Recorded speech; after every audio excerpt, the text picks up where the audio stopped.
दोस्तों, नारी शक्ति वंदना का बिल भले ही लोकसभा के पटल पर औंधे मुंह गिर पड़ा हो, उसके पक्ष में 298 और विपक्ष में 230 वोट पड़े हों और भाजपा जिस बिल के सहारे एक बड़ा राजनीतिक डिस्कोर्स को खड़ा करना चाहती थी और कहा तो यह भी जा रहा था कि यह भाजपा का मास्टर स्ट्रोक है, वह मास्टर स्ट्रोक जिससे भाजपा की आगामी रणनीति यानी आगामी पॉल तय होगी। भाजपा जो दक्षिण भारत में या दक्षिण भारत में उसकी पैर मजबूत नहीं है या दक्षिण भारत उसकी कमजोर कड़ी है, भाजपा जो मुख्य रूप से हिंदी हार्टलैंड में मजबूत है या हिंदी हार्टलैंड की पार्टी है, अब लंबे समय तक राज करेगी।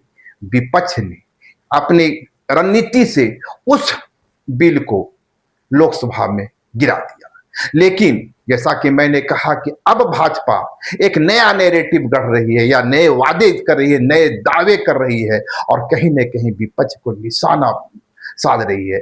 विपक्ष को अभी भी महिला विरोधी साबित करने की होड़ लगी हुई है। दरअसल मैं बात कर रहा हूं झारखंड का एक बड़ा चेहरा रघुवर दास की पुत्रवधू पूर्णिमा दास साहू।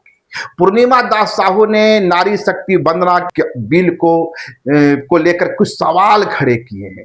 उनका मानना है कि कहीं न कहीं विपक्ष जो है वह एक गंदी पॉलिटिक्स कर रही है, डर्टी पॉलिटिक्स कर रही है। प्रधानमंत्री ने कहा था कि आप इसका पूरा क्रेडिट ले लीजिए, कहिए तो मैं लिख के देता हूं, लेकिन इस बिल को पास होने दीजिए, क्योंकि प्रधानमंत्री पुरुषों का हक मारना नहीं चाह रहे थे और इसीलिए वे परिसीमन से इसे जोड़ रहे थे ताकि जो सीटें बढ़े उसे महिलाओं के हिस्से में दिया जाए, यानी पुरुषों की सीटें कमे भी नहीं और महिलाओं का सम्मान भी हो जाए। लेकिन विपक्ष किसी भी कीमत पर महिलाओं का सम्मान नहीं चाहता, महिलाओं की राजनीतिक भागीदारी को नहीं चाहता। विपक्ष अपनी ओछी राजनीति करता रहा है और आज भी कर रहा है, जबकि प्रधानमंत्री एक बेहतर हिंदुस्तान का सपना देख रहे थे, उस हिंदुस्तान का सपना देख रहे थे जहां महिलाओं की समुचित भागीदारी हो, महिलाओं का सम्मान हो। लेकिन विपक्ष तो इसमें भी राजनीति खोज लाया। सुनिए पूर्णिमा दास साहू के इस बयान। नमस्कार। नारी शक्ति वंदन अधिनियम जो बिल गिरा दिया गया, इंडियन नेशनल कांग्रेस सहित पूरा इंडी गठबंधन वर्षों से देश की आधी आबादी के साथ खड़े होने का दावा करता रहा।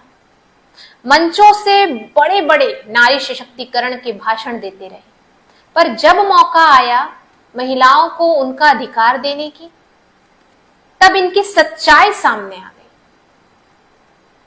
230 विपक्ष के सांसदों ने इसके विरोध में वोट किया।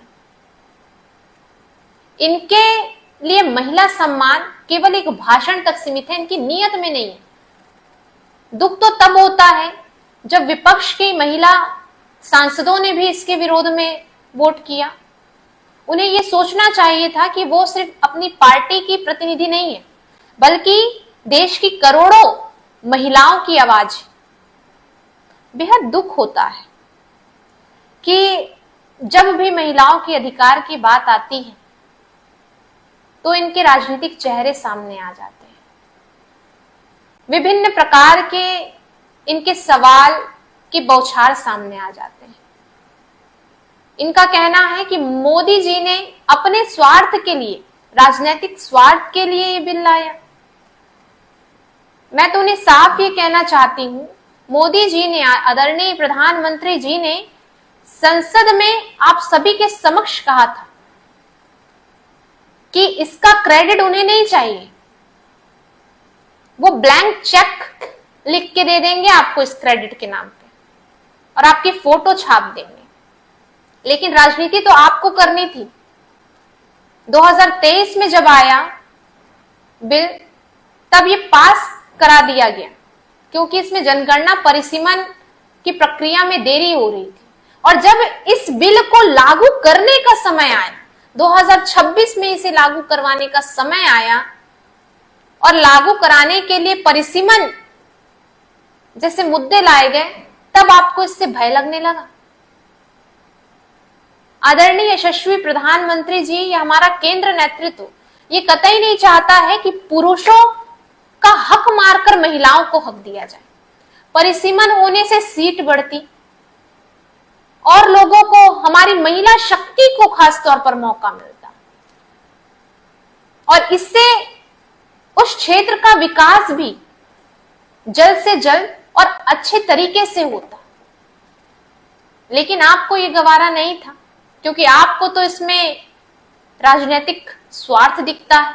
आपने कभी, आपकी सरकार इतने वर्षों तक रही, कभी इन्होंने महिला आरक्षण को लेकर पहल नहीं की, जबकि पूर्ण बहुमत होने के बावजूद।